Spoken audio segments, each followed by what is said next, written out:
हाल ही में चर्चाओं में लगातार चल रहा था लोकसभा चुनाव और अभी किसी की नजर है तो वो नजर है विधानसभा चुनाव पर। लेकिन क्या आप लोगों को पता है कि इन लोगों के बीच में एक चीज और रहती है। वो चीज है हिसार शहर की आवाज उठाना। हिसार शहर में जिस तरीके से लगातार वारदातें हो रही है, जिस तरीके से लगातार परेशानियां आम जनता को हो रही है, उसकी आवाज उठाना। आखिरकार ध्यान उस तरफ क्यों नहीं जा रहा? आइए मेरे साथ इस वक्त पूर्व मेयर गौतम सरदाना जी मौजूद है। बातचीत जो है उनसे कर लेंगे, जो अभी हाल ही में लोकसभा चुनाव गए हैं, उनको लेकर पहले क्या कुछ कहना चाहेंगे। सर नमस्कार। जी नमस्कार प्रतिभा जी, और सभी नगरवासियों को भी नमस्कार जी। मुझे पहले बताइए, अभी जो हाल ही में लोकसभा चुनाव गया उसमें लोगों ने काफ़ी सारी बातें बनाई, जहां पर बीजेपी से रंजीत सिंह चौटाला जी खड़े हुए और उस पर भी काफ़ी सारे विवाद रहे और कहीं ना कहीं बीजेपी के ही काफ़ी सारे कार्यकर्ता और नेताओं से मेरी बातचीत भी रही। उन्होंने सबने अपनी अपनी वजह बताई कि इस बार बीजेपी की कुछ खामियां रह गई थी, जिसकी वजह से जो है हार का सामना करना पड़ा। तो क्या ऐसा जो ये बातें सामने आ रही है ये सच है या क्या कुछ है? देखिए, बीजेपी की खामियां थोड़ी रही। बीजेपी ने तो एनडीए ने तो पूर्ण बहुमत की सरकार बनाई है और पूरे देश में आज एनडीए की सरकार है। प्रधानमंत्री जी तीसरी बार शपथ ले चुके हैं और पूरा मंत्रिमंडल आप देखेंगे वही का वही है लगभग। और हमें बड़ी खुशी की बात है कि माननीय मनोहर लाल जी भी इस बार जो है हरियाणा से सीनियर मंत्री के रूप में कैबिनेट में शामिल हैं और हरियाणा की आवाज़ तो और बुलंद हुई है। मैं तो धन्यवाद करता हूँ मोदी जी का, जो बड़ा अच्छा उन्होंने जो एक हमारे हरियाणा का मान सम्मान किया। और रही बात हिसार की जनता ने जो मैंडेट दिया तो वो हमें स्वीकार है भाई, जो प्रजातंत्र है।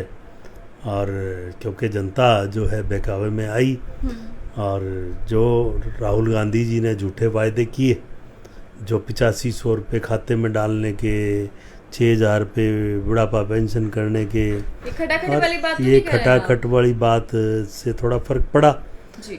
अब जनता सब समझदार है। अब जब उनसे कर्नाटक में पैसे मांग रही है, उनकी सरकार है, तो जब वो पैसे देने में असमर्थ हैं तो ऐसे वायदे उन्होंने किए क्यों जो पूरे नहीं हो सकते थे। और अब आप देख रहे हैं कि झूठे वायदे करने वाले तो झूठे ही रहेंगे। और सच्चाई तो यही है कि बुढ़ापा पेंशन जो है कांग्रेस के टाइम में 1000 रुपये वो भी भूपेंद्र हुड्डा जी ने जाते जाते की थी। और भारतीय जनता पार्टी के शासनकाल में पेंशन जो है पिछले 10 साल में मतलब डबल से भी ज़्यादा बढ़ी है, 3 गुना हुई है। 3000 आज बुढ़ापा पेंशन और सभी पेंशनें जो हैं लगभग, चाहे वो विधवा पेंशन हो, चाहे वो बेसहारा पेंशन हो, चाहे विकलांग पेंशन हो, सभी पेंशनों का, लाडली पेंशन हो, सभी पेंशन को बढ़ाने का काम जो है किया है। और प्रदेश सरकार ने बहुत ऐसे काम किए, केंद्र सरकार ने बहुत ऐसे काम किए हैं जब भी एनडीए की पूर्ण बहुमत की सरकार बनी है। कुछ सीटें हमारे हैं, वो हिसार की सीट के लिए ठीक है, मेरी ड्यूटी हिसार निगम एरिया में थी। पूरे के पूरे 20 के 20 वार्डों में हम जो है जीते हैं और बहुत अच्छे मार्जिन से जीते हैं। मैं हिसार निगम क्षेत्र की जनता का बहुत बहुत धन्यवाद करता हूं, जिन्होंने जो है भारतीय जनता पार्टी के कार्यों पर जो है, चाहे वो केंद्र की सरकार थी, राज्य की सरकार थी और स्थानीय सरकार थी, तीनों कार्यों पर मोहर लगाने का काम जो किया है। चलिए सर, हार जीत तो जो है लगी रहती है, लेकिन कहीं ना कहीं आपने पूरे हिसार की बागडोर संभाली हुई थी, लगातार लोगों के बीच में उतरे हैं। और मेरे हिसाब से अब जब लोकसभा चुनाव हो गया उसके बाद लगातार वारदातें हैं। कई लोग ऐसे हैं जो उसको राजनीति से जोड़ रहे हैं, कई लोग ऐसे हैं कि भाई इस तरह के गुंडा तो आते रहते हैं, गुंडागर्दी चलती रहती है। तो आप इन दोनों पक्ष में से किस तरीके से इसको देखते हैं? कि सबसे पहले तो गुंडा तत्व किसी पार्टी के नहीं होते और कोई पार्टी ये नहीं चाहती कि हमारी बदनामी हो जी।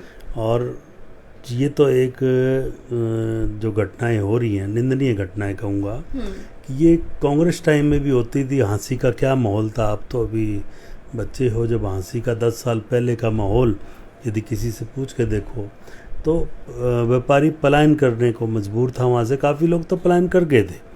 तो आज जो माहौल सुधारने का काम पिछले 10 वर्षों में भारतीय जनता पार्टी की सरकार ने किया है, आज मैं मानता हूँ कि हिसार में कुछ ये घटनाएं हुई हैं, लेकिन ऐसा नहीं है कि पुलिस कुछ नहीं कर रही। पुलिस अपना कार्य कर रही है और जल्द ही नतीजे पर पहुंचेगी और आप देखेंगे कि जल्द जो है मुजरिम सलाखों के पीछे होंगे। सर, जहाँ पर अभी आपने कहा कि पुलिस कार्रवाई कर रही है, वहीं अगर बातचीत करें तो एसपी का तबादला कर दिया जाता है और कहा जाता है कि अब इस पर कार्रवाई अच्छे से होगी। वो ऐसा बात क्यों कहा जा रहा है? क्या पहले जो एसपी थे वो समर्थन नहीं थे इसमें? देखिए, ये तो प्रक्रिया है। जब नया कोई बदलाव जो है, ये कोई खाली एक एसपी का नहीं हुआ। कहीं तो पुलिस डिपार्टमेंट की एक टाइमिंग पीरियड होता है, जिसको थोड़ा टाइम हो जाए तो उसको चेंज करते हैं। तो ये तो एक प्रक्रिया के तहत हुआ है। पहले भी एसपी काम कर रहे थे, अब भी कर रहे हैं, और अब और अच्छे से उम्मीद है, क्योंकि ये जो एसपी आए हैं, इनसे उम्मीदें, ये व्यक्तिगत भी मामले को अच्छा देखते हैं, तो अच्छा जो है उम्मीदें इनसे और ज़्यादा हैं। हिसार को बंद करने का ऐलान कर दिया गया है, क्या इसमें आपका भी समर्थन पूरी तरीके से रहने वाला है? देखिए, बंद का समर्थन तो देखो व्यापारियों का फैसला है जी, और मैं भी एक छोटा व्यापारी हूँ। राजगुरु मार्केट मेरी दुकान है। तो बंद का समर्थन ठीक है, व्यापारियों ने किया है। जब तक न्याय नहीं होता, जब तक जो है अपराधी सलाखों में पीछे नहीं पहुँचते, व्यापारियों में रोष है, जो रोष जायज़ भी है। तो अब जब बंद करेंगे तो मेरी दुकान तो ऑटोमेटिकली वहाँ है, तो मैं तो व्यापारियों के साथ हूँ। तो इसमें लेकिन मैं ये कहूँगा कि इस पे राजनीति न करके, इस पे एकजुट होकर, चाहे वो किसी पार्टी के लोग हैं, तो सभी को मिलकर लड़ाई लड़नी चाहिए। व्यापारियों की लड़ाई है, व्यापारियों की लड़ाई में हम साथ हैं, बिल्कुल साथ हैं, उनके साथ खड़े हैं। लेकिन जो राजनीति करना चाह रहे हैं इस विषय पे, उनको मैं बात कहना चाहूँगा कि अपने शासन के समय के भी वारदातें उठाकर देख लें कि उनके समय में हांसी में क्या होता था, पूरे हरियाणा में क्या होता था। वो आप समझते हैं सारा कि एक पर्टिकुलर जो है पार्टी की तरफ ना जाकर, ये एक जो है समाज के जो दुश्मन होते हैं उनकी लड़ाई होनी चाहिए, उनके विरुद्ध लड़ाई होनी चाहिए। उसमें हम बिल्कुल साथ हैं। पुलिस प्रशासन भी कार्रवाई कर रहा है, जल्द आपको नतीजा भी दिखेगा। अभी आपने कहा कि एक आम आदमी की तरह, यानी कि एक व्यापारी की तरह मैं भी इसका समर्थन करने वाला हूं, लेकिन एक आम आदमी की तरह धरातल पर जब आप उतरते हैं तो हिसार में किस किस तरह की समस्याएं आपको देखने को मिलती है? सच बताइएगा, दिल से बताइएगा। अगर कुछ कमी है आपको लगती है, आपने देखी है, सच बोलिएगा। देखिए, धरातल पर इस समय मैं देख रहा हूँ जो कि पिछले 1-1.5 साल से हमारा सीवरेज की समस्या जो है ना, वो थोड़ा सा उसमें दिक्कत आई है जी। क्योंकि पुराना शहर है और हिसार में जो है अवैध कॉलोनियाँ काफ़ी पनपी पिछले, ये खाली इस वो नहीं, काफ़ी वर्षों से, क्योंकि कॉलोनियों वैध का सिलसिला ये आज से नहीं, पिछले 30 सालों से चला आ रहा है। और जब ये कॉलोनियाँ बनती हैं तो वहाँ पर सीवरेज जो है अपने आप कॉलोनाइज़र डाल देते हैं, तो वो कोई अच्छी क्वालिटी का नहीं डालते थे। तो अब ये कोई जैसे कुंजलाल गार्डन एरिया है, निचला एरिया, महावीर कॉलोनी साइड है, राजीव नगर है, और अब आगे और भी कॉलोनियाँ वहाँ बहुत बन चुकी। तो ये अवैध कॉलोनियों के कारण जो अव्यवस्था होती है, अब जो वैध करते हैं हम तो नई सीवरेज लाइन डालते हैं, लेकिन जो उसमें अटैच करते हैं तो वही पुरानी सीवरेज लाइन में अटैच कर देते हैं। तो पूरी की पूरी सीवरेज व्यवस्था पर जो है काम करना बहुत ज़रूरी है। बाकी तो हमने सुंदरता पर काम किया, और सीवरेज लाइन जो है पिछले, अब सीवरेज पे काम करना बहुत ज़रूरी है। और सफाई व्यवस्था पर भी हम काम कर चुके हैं। गाड़ियाँ प्रतिदिन कूड़े की जा रही हैं और प्रतिदिन सभी के घरों से कूड़ा उठ रहा है। पहले वो भी समस्या रहती थी। आज जो है पार्कों की व्यवस्था भी जो है नगर निगम प्लस जो है पार्क समितियाँ मिलकर जो है पार्क भी सुंदर बढ़ाने का काम कर रहे हैं। और इस शहर में जो है अनेक चौक आप देखोगे, हर चौक पर कोई ना कोई डेवलपमेंट का कार्य हमारा चल रहा है, और शमशान भूमि को एक सुंदर रूप दिया जा रहा है, टाउन पार्क को बहुत सुंदर रूप दिया जा रहा है। ये सब नगर निगम में हम जो है, हमारी नगर निगम की टीम ने, पार्षदों की टीम ने, हम सब ने जो पास किए थे एजेंडे, उन पर जो है काम बिल्कुल आप देखेंगे तेज़ी से चल रहा है। और बजट हमने जो है, चाहे वो शमशान भूमि थी, चाहे टाउन पार्क था, चाहे हमारे डंडोर की गौशाला है, हमने जो है आप जाकर देखिए। सब नगर वासियों को भी कहूँगा कि हिसार एक पहला ऐसा शहर है जिसने अपनी हिसार नगर निगम ने सरकारी गौशाला बनाई है, और उसमें 7,000 से अधिक वहाँ पर पशु हैं, गायें हैं, नंदी है, बछड़े हैं। तो वहाँ पर जो है, जो सड़कों से हम लेकर गए हैं, उनकी सेवा हो रही है और काफ़ी मैं कहूँगा कि सुधार उसमें हमने किया है। और भी सुधार की आवश्यकता है, लेकिन यदि पूरे देश में, पूरे हरियाणा में यदि ऐसी गौशालाएं बन जाएं तो मैं मानता हूँ जब भी जो है बेसहारा पशु का जो मामला सॉल्व जब भी हो सकता है जब एकजुटता से सभी काम करें और गांव वाले पशु शहर में ना आए और जो इन पर अंकुश जब भी लग सकता है और पूर्णतः अंकुश कहूँगा। आज हमने जो सेवा कर रहे हैं ऐसी सेवा जो है कहीं भी नहीं हो रही, और होए तो इस समस्या का समाधान हो सकता है। चलिए, धरातल पर उतरकर इतना कुछ आपने देख लिया, तो क्या इसका मतलब हम समझे कि आने वाले चुनावों में आप लोग जो है दमखम दिखा सकते हैं? देखिए, दमखम ये मैं आपको स्पष्ट कर दूं कि जितना कार्य इन 10 वर्षों में हुआ है जी, और पिछले 65 वर्षों का और 10 वर्षों का कंपैरिजन कर लेना आप, कि हिसार की मूलभूत सुविधाओं को पूरा करने का काम जो है भारतीय जनता पार्टी की सरकार ने किया है। चाहे वो पानी की व्यवस्था हो, पानी जो है मटका तोड़ प्रदर्शन होते थे, आज महावीर कॉलोनी के जलघर के टैंक नए बनवा दिए गए, स्कोडा जलघर की कैपेसिटी बढ़ाई गई, हमारे कैमी रोड के जलघर की कैपेसिटी बढ़ाई गई, और आज़ाद नगर के जो जलघर हैं उसकी कैपेसिटी बढ़ाई गई। और आज़ाद नगर में तो बहुत समस्याएं रहती, सभी मोटरें बदलवाने का काम किया और पानी की समस्या पर लगभग जो है अंकुश पाया गया है। और कहीं कहीं जो गंदा पानी आ रहा है वो सीवरेज की समस्या के कारण आ रहा है, हमारे पास भी शिकायत आती है। तो जल्द ये सीवरेज की व्यवस्था भी अमृत 2 में हमने सारा डलवा दिया है, तो जल्द ये सीवरेज की समस्या भी जो है जल्द हम काबू पा लेंगे। लेकिन क्या ये जो है लेट करता है चुनावी दौर को लेकर? क्या ये आने वाले समय को लेकर जो है लेट कर पा रहा है? समझ नहीं आई मेरे बात। जैसा भी आपने बोला कि भई आपने सारी चीज़ें बताई हैं, लेकिन क्या लगता है कि इसके बाद चुनावों को लेकर जो बातचीत लगातार चल रही है, तो सुनने में ये भी आया कि आप जो है पार्टी चेंज कर सकते हैं, इस बात में कितनी एक सच्चाई है? ये बिल्कुल गलत प्रचार है और ये क्वेश्चन तो होना ही नहीं चाहिए।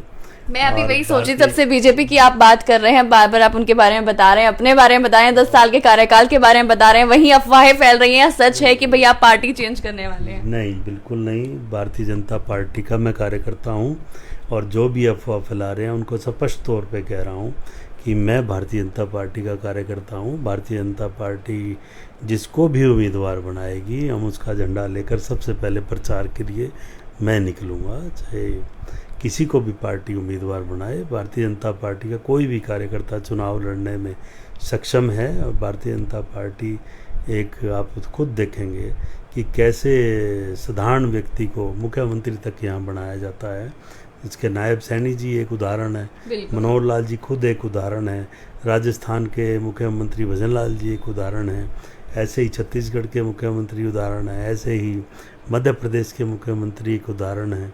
तो यहाँ पर तो कार्यकर्ता की इज्जत होती है, जो कार्य पार्टी के लिए करते हैं उनको मौका पार्टी अवश्य देती है और जनता का आशीर्वाद जो है भारतीय जनता पार्टी के साथ है, जनता का विश्वास भारतीय जनता पार्टी के साथ है। जनता बदलाव चाहती है सर, किस तरह का बदलाव जो है बीजेपी पार्टी जो है दे पाएगी, आप लोग जो है दे पाएंगे? देखिए, बदलाव तो आपके आगे ही है। विकास कार्य कितने भारतीय जनता पार्टी के सरकार में हुए। आज पूरे देश के रेलवे स्टेशन नए बन रहे हैं, वो इसके अलावा काफी, आज हिसार का रेलवे स्टेशन भी नया बन रहा है, आज हिसार का बस अड्डा, हिसार का सिविल हॉस्पिटल, ये सब उदाहरण हैं जिनकी नींव रखी जा रही है। नए नए कार्य, मतलब जो असंभव कार्य संभव हो रहे हैं। ये भारतीय जनता पार्टी की सोच है, भारतीय जनता पार्टी का नेतृत्व है और भारतीय जनता पार्टी ने जो कहा वो किया, जो वायदा जनता से किया, अपना घोषणा पत्र, संकल्प पत्र जो चाहे 14 में जारी किया, चाहे 19 में किया, सभी पर कार्य कर दिखाया है। अब भारतीय जनता पार्टी का एक संकल्प था कि हमें फाटक रहित शहर का, उसमें देखिए आप कितने पुल शहर के अंदर बने हैं और जो रह गए वो भी बनने की तैयारी में हैं। चाहे वो डाबरा चौक का दोहरीकरण हो, चाहे सेक्टर 16 वाला पुल हो, चाहे कैमी रोड का पुल हो, चाहे सूर्यनगर का अंडरपास हो, पुल हो, और जहाँ पर मान लो डबल फाटक है इधर जो वहाँ रह गया तो वहाँ पर भी जो है जल्द कार्य होएगा। ये सब जो संभव है ये भारतीय जनता पार्टी के ही कार्यकाल में हो रहा है। ये जनता की पार्टी है। जनता की जो भारतीय जनता पार्टी में राष्ट्र पहले, तो राष्ट्र को हम पहले रखकर काम करते हैं और जनता की सेवा ही हमारा परम धर्म। देखिए धरातल पर हम भी उतरते हैं तो कुछ लोग ऐसे भी हैं जो कहते हैं कि प्रॉपर्टी आईडी को लेकर परेशान है, कुछ लोग ऐसे भी हैं जो कहते हैं बिजली को लेकर परेशान है। ऐसी बहुत सारी समस्याएं हैं। देखिए बिजली में सुधार करने का काम, कांग्रेस के टाइम में कितनी लाइट जाती थी और कितने, एक तार बदलने के लिए भी लोग पैसे इकट्ठे करते थे। आज जो है बिजली 24 घंटे देने का काम शहरों में और आधे से ज़्यादा गाँव में भी ये कार्य हो चुका है। और अभी आपने प्रॉपर्टी आईडी का जिक्र किया, उसमें देखो नया जब कुछ चेंज आता है, हम जो है डिजिटल इंडिया बनाने की तरफ हैं, तो डिजिटल इंडिया बनाने में थोड़ा समय लगेगा। और जो प्रॉपर्टी आईडी, अब तो खुद वेरिफिकेशन के सबको फ़ोन भी आ रहे हैं कि खुद अपनी प्रॉपर्टी वेरीफाई करवा रहे हैं सभी। उसमें लगभग 50,000 प्रॉपर्टी से ऊपर वेरीफाई हो भी चुकी हैं। टोटल 1.5 लाख यूनिट हैं, तो 50,000 खाली प्लॉट है, 50,000 उनमें हो चुकी, तो समझ लो आधा काम जो है हो चुका है और आगे आधा और भी हो जाएगा। इसका मैं ठीक है, पब्लिक को एक बार तकलीफ़ हो रही है, ये मैं मानता हूँ कि भाई एक बार, क्योंकि कागज़ ठीक कराने में, चैन बनाने में, क्योंकि रजिस्ट्रियाँ पहले सीधे कोई जाओ किसी कॉलोनी का नाम लिखाओ और वो रजिस्ट्रियाँ हो जाती थी। अब जो है कागज़ ठीक हो रहे हैं, एक किस्म से सभी के कागज़ दुरुस्त करने का काम हो रहा है। इसका एक फ़ायदा मैं बता दूं कि जो भी जगह, किसी की जगह पे अब कब्जा नहीं हो सकता, क्योंकि ऐसा ही मामले अब पकड़ में भी आ रहे हैं। सरकारी ज़मीनों को लोग 4 दीवारी करके और आईडी बनवा के और बेच जाते थे, अब वो पकड़ में आ रहे हैं। अब वो फर्जी आईडी नहीं बनती और अब सब रजिस्ट्रियाँ मांगी जाती हैं, सब कुछ मांगा जाता है। पीछे एक मामला HSBP का भी संज्ञान में आया था, तो उस काफ़ी सरकारी ज़मीन पर जो है किसी ने आईडियाँ बनवाई हुई थी, वो इतना बड़ा गबन पकड़ में आया, उसके खिलाफ FIR लॉन्च हुई है, तो अरबों रुपए की जो है ज़मीन सरकारी बच गई। ऐसे ही प्राइवेट लोगों को फ़ायदा है, किसी का मान लो प्राइवेट प्लॉट पड़ा है तो उस पर कोई 4 दीवारी कर लेता है, लेकिन उसके नाम कागज़ नहीं हो सकते। तो ये फ़ायदा भी है, ये भविष्य में ये जो आईडी है बहुत फ़ायदा करेगी। घर बैठे ही आप अपने टैक्स भर सकेंगे, घर बैठे ही आप अपने ओनरशिप जो है, ओनरशिप मान लो किसी कोई प्लॉट बेचता है, आज बेचकर आते हैं तो कागज़ निगम में ले जाने की ज़रूरत नहीं, वहीं अपने आप, जैसे जहाँ रजिस्ट्री होती है वहीं पे ओनरशिप निगम में भी चेंज हो जाती है। तो ऐसे ऑटोमेटिक पोर्टल बन चुके हैं, तो ऐसा नहीं है कि नुकसान है। टोटल तो मैं बताऊँ आपको इसका फ़ायदा है। अब उसको आप थोड़ा सा कष्ट जो नई बात में होता है, ये मैं मानता हूँ। जी बहुत बहुत शुक्रिया सर। खैर मेरे साथ थे पूर्व मेयर गौतम सरदाना, जिनसे रही खास बातचीत। और आप लोगों को पता ही है कि बातचीत के दौरान मेन जो आज सवाल यही था, क्या ये पार्टी चेंज करने वाले हैं, क्या सच में ऐसा कुछ होने वाला है या फिर सिर्फ अफवाह ही फैल रही है। तो कहीं ना कहीं स्पष्ट रूप से उन्होंने बता दिया कि ऐसा कुछ भी नहीं है, बल्कि जिसको भी टिकट मिलती है, चाहे किसी को भी मिले, हम समर्थन के लिए हमेशा तैयार है और झंडी लेकर निकलने का काम जो है हम खुद करने वाले हैं। इसके साथ साथ विधानसभा चुनाव को लेकर काफी सारी बातचीत रही, जिसमें अभी आने वाले समय में किस तरह की तैयारी चल रही है और धरातल पर उतरकर अभी तक पूर्व मेयर गौतम सरदाना जी ने क्या क्या देखा है जिससे आम जनता परेशान है, और किस तरीके से अभी तक इस जो 10 साल रहा कार्यकाल रहा, इन 10 सालों में किस तरह के काम किए, बातचीत जो है लगातार रही। लेकिन इसके बाद आप क्या कुछ मानते हैं, आपकी राय जरूर रखिएगा, वीडियो को शेयर करना ना भूलिएगा, बने मेरे साथ।